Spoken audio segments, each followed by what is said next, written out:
I may do some staining where I'm doing a buff color, and I'm kind of want to antique it, so I'll really glue that down and just spray it 100% coverage, and knowing that 5 to 1 isn't going to leave you much color. It may look pretty drastic when you're spraying it, but you got to know how it's going to come. So you're using these artesians as the antique kit? Say that? You're using the artesian as the Rarely. antique kit? It doesn't do the job of an antique. Antique, it actually has cement in it, so you get a really, really good bond.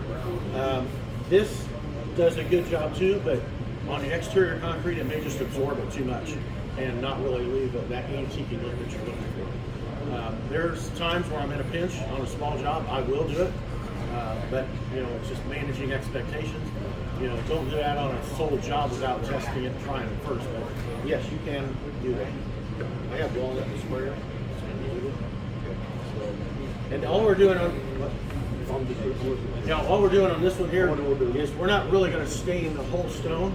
We're going to try to add some accent painting into this one. Because we're going to come back and antique it. And then we'll use the stains on the wood plank, and we'll actually antique that with this. Just that was one of the things we talked about doing. Right, John? Antiquing this? No, antiquing the wood plank. Oh, you were going to We're just saying stain it and then use that as the antiquing. Yeah. So there's 2 different ways to use it. Need a better brush? Thanks, sir. Yeah. There's a couple ways of putting a stain on. Bob Ross getting mad. You can put it on with a pump up sprayer if you've got a big job. Brush it on. You know, if you're going to do individual stones like this, I get a sponge and spray it and sponge it. Spray it and sponge it. If I'm doing a basement floor, a lot of times I will use a applicator. You guys ever see the applicators a window washer uses? I call it a man pond. It's about 18 inch with a short microfiber on it and on a blue plastic. So what I'll do is I'll take my lightest color I want to see, and it might be the Camelback is our lightest one. So I'll spray the floor and I'll back drag it. Days ago, I would use water and just spray it on and back drag it to break the tension on the surface. So that when my stains hit it, it didn't freckle, overspray, they would just lay down. So now I just take the stain, wipe it down, come out about 3 foot, spray it, wipe it down, and then I can respray it, and that'll kind of give me a marble look of the same color, or then I could use my secondary color and spray it, and then a lot of times I'll have a sprayer hanging on this sprayer hanging over here, and I'll have a 3-gallon plus-up sprayer of water back here. So if I use Camelback and then some walnut, and then maybe a little green or a blue, and they're not blending together like I want, I'll just hit them with a little bit of water and lay it down. If I'm on a basement floor, I'm usually barefoot because I'm spraying it. I may get halfway done, I'll just start walking out there to see what I need to add here and there, and I can spray water and take my footprints right back out. This is one of my favorite products. Johnny probably doesn't like to hear it, but I'm not an acid stain fan at all. I haven't used it, and I haven't taught it in 12 years. There's a time and place for There is, exactly, and I'm never in that time and place. So. I don't need it. But anyway, that's my point of view. If you're successful with any product out there, keep doing it. You know, we're just trying to introduce you to something new. You know, maybe some pitfalls that you've had in the past that we can help you get over those hurdles. Look, acid stains, you know, sometimes they can just be finicky, be complicated to use with. You don't know what color you're going to get sometimes. But once they react with the concrete, they're permanent. They're really not going anywhere. Downside, you can't use greens and blues out there with acid stains. So with the water-based stains, you can use it in green, you can use blue outdoors. This product is never going to fade on you. So as long as you keep it sealed and maintained, it will be the same color in 10 or 15 years. The only problem, the artesian stain. The only problem with artesian stain is if you leave it unsealed, eventually it will wash out of the concrete. But it's UV stable; it's never going to fade on you. So if you're taking the time to, put an artesian stain down on a border or highlighting or whatever, keep these jobs sealed and maintained. The acid stain, on the other hand, it can stay unsealed for a number of years, and it's not going to go anywhere until the concrete itself starts to weather, which it will. So if you're never going to put sealer on, you know, you plan on maintaining, and you want to use a MP. Acid stains are great for manufactured troubleshooters because all I gotta say is, well, you get what you get. There is no pigment in an acid stain. It's a chemical reaction. Oh, wow. So you could do 4 different jobs and you have 4 different colors. And you know, that's the nature of an acid stain. So that was always too unpredictable for me, where I can sell a water-based stain by just making a mock-up for somebody. I know what's gonna look like.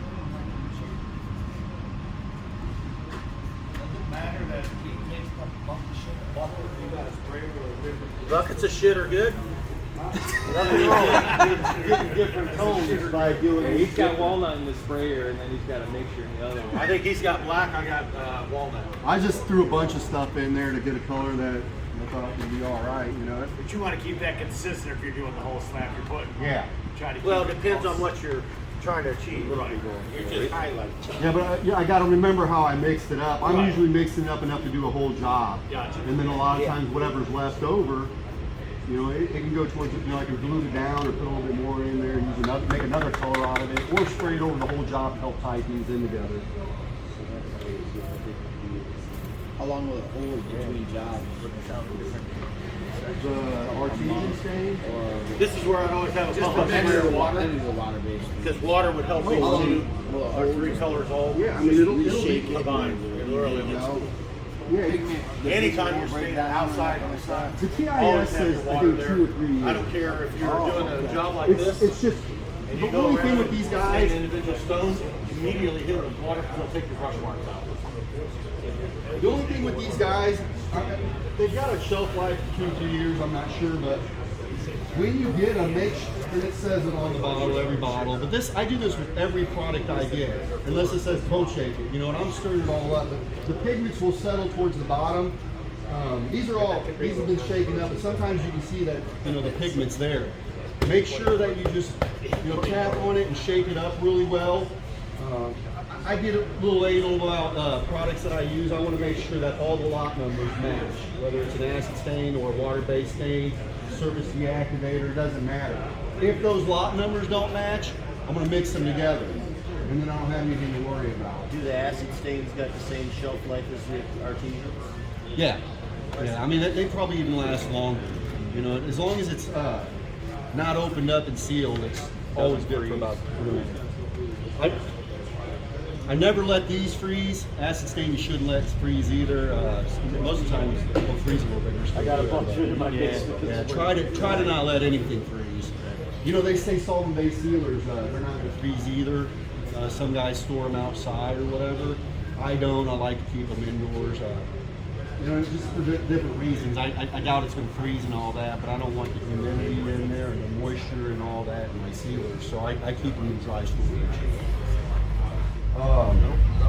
Yeah, they're good forever. All you got, just make sure you shake these up. And there's no rhyme or reason to this. You know, on the wood, you can see I'm doing some staining over there. I really wanted to do that one. But I love that stamp. You know, this just gives it more character. You know, if you have time and you're bidding a job for $25, $30 a square foot, make it look nice, you know. And you want to mix this stuff darks because when it dries and seals up, That's a great question. You lose a little color. That's a great question. So when I get into doing stains, again, I already know what stains I'm going to use before I get on this job. But on top of that, though, I want the homeowner around when I'm staining. Let's say I'm just staining the whole basement, right? I'm gonna try to get there where they can be there at lunch or early in the morning to, like, you know, Bob, Mary, we're getting ready to stain. You know, can you meet us at 12 o'clock and we want to show you some colors and all that. So then remember, we reviewed our colors already. So while they're there on their lunch or morning, I'm going to start spraying an area with these water-based stains. And I'll do like a little area in a closet first. And I'm going to come down there and make sure that they're happy with it. Like, this is the time to make it a little bit lighter or to add a little bit more red in here if you want. Because once we come back and put sealer on here, you can't do anything to it at all. And then I assure them that when I come back and put sealer on her, it's going to look like this while it's sealed with more vibrant sealer that you use. If you're using a solvent-based sealer, you get color enhancement. If you're using a water-based sealer, it's not going to make the color pop. Most of those give you more of a satin look, and they don't enhance the color. So as this sits right now while it's wet, this is what it's going to look like. These kind of can look like an acid stain sometimes. If it's real hot out and they start drying, they get a little bit chalky on you. But remember, once you put sealer on there, solvent-based sealer, that's what it's going to look like. I'm always getting approval from the homeowner. I don't like that phone call at 10 o'clock at night. That doesn't look like what we talked about. And they can't remember. They can't remember everything. You know your product in and out. You know that when you're going to put sealer on there, it's going to make it pop. A lot of times they don't know, or they forget, or whatever. But yes, you know. So I've got a 2% loading in here, so I'm making a color darker than my concrete, because this is going to darken up too when we put a solvent-based sealer. So you got to make sure it's darker, otherwise it's going to cancel it out. So before I get ready to seal a job, if you're out in the sun, this is going to dry pretty quick. I can come back and lightly mist this, and I know what this is going to look like with a solvent-based sealer on there. You can even hit it with water and freshen it back up. Right, just lightly mist it to where you don't have water puddling on it, and you're going to know what it looks like. Now, if you get a little bit more water on there, if it rains on it overnight, don't worry about it. It's going to be fine. What you can do is come back and mist it again to make sure all your color's there and it didn't wash away. If you did the proper prep work and you profiled all these slabs, this concrete stain gets in there and it's hard to get out.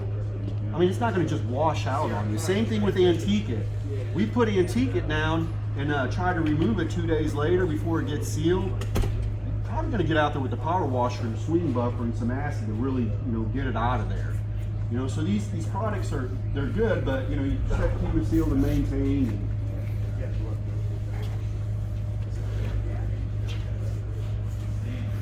I mean, you just do like Bob Ross. You can paint the whole stone if you want. Do a happy little area there, whatever,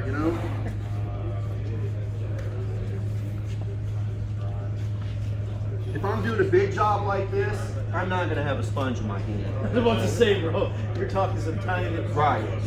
I mean, I can take 2 to 3 guys and put a sprayer in their hand, and they're going to know to come out there and hit this stone, that one, and all that. And then everybody's going to work together. And we don't necessarily cover every stone because you're going to put an antiquing on top of it. So that antiquing solution is going to settle into other crevices. They're going to have color back on top of it. So this is just some highlights that you can do here and there. You can imagine how long it takes to do all the stones. I had a customer that wanted 3 different colors, different stones into the bricks. You're trying to